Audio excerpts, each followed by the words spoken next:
अमृताचे पान आहे, शाहिरीचा मान आहे, अण्णाभाऊंची लेखणी महाराष्ट्राची शान आहे. सन्माननीय व्यासपीठ, आदरणीय गुरुजन आणि माझ्या विद्यार्थी मित्रांनो, आज जुलै 18 लोकशाहीर अण्णाभाऊ साठे यांचा स्मृतिदिन. शोषितांचा आक्रोश शब्दांतून मांडणाऱ्या थोर समाजसुधारक, लोकशाहीर, साहित्यरत्न अण्णाभाऊ साठे यांना मी आदराने नमन करतो आणि माझे विचार आपल्यासमोर मांडतो. मित्रहो, पृथ्वी ही शेषनागाच्या मस्तकावर तरलेली नसून ती दलित, कष्टकरी, उपेक्षितांच्या तळहातावर तरलेली आहे, असा क्रांतिकारक विचार मांडणारे साहित्यिक म्हणजे अण्णाभाऊ साठे. केवळ 1.5 दिवसाच्या शाळेत जाऊन तब्बल 35 कादंबऱ्या, कथासंग्रह, पोवाडे, पटकथा, वगनाटे, लावण्या यांची निर्मिती करणारे अण्णाभाऊ खरोखरच अद्वितीय आहेत. अण्णाभाऊंची लेखणी म्हणजे वंचितांसाठीची जाणीव होती. त्यांनी आपली लेखणी कल्पनेतील सौंदर्य दाखवणाऱ्या मोरपिसासारखी वापरली नाही, तर शोषितांची व्यथा मांडणारी तलवार म्हणून वापरली. ते लिहितात, नैराश्य हे तलवारीवर साठलेल्या धुळीसारखे असते. धूळ झटकली की ती तलवार पुन्हा धारदार बनते.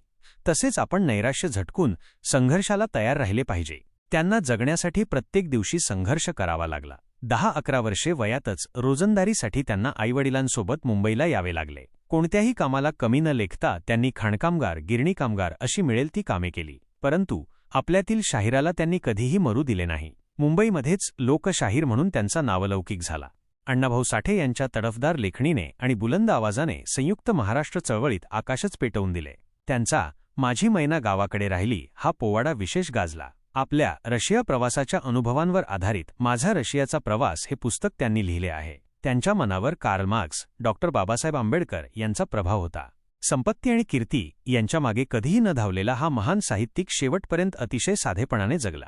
18 जुलै 1969 रोजी मुंबई येथे त्यांचे निधन झाले. परंतु आपल्या साहित्यातून अण्णाभाऊ अमर आहेत. साहित्य हे केवळ मनोरंजनासाठी नसून परिवर्तनासाठी असते, हाच संदेश आपल्याला अण्णाभाऊ यांच्या जीवनातून मिळतो. महाराष्ट्राच्या या महान सुपुत्राला माझे शतशः नमन.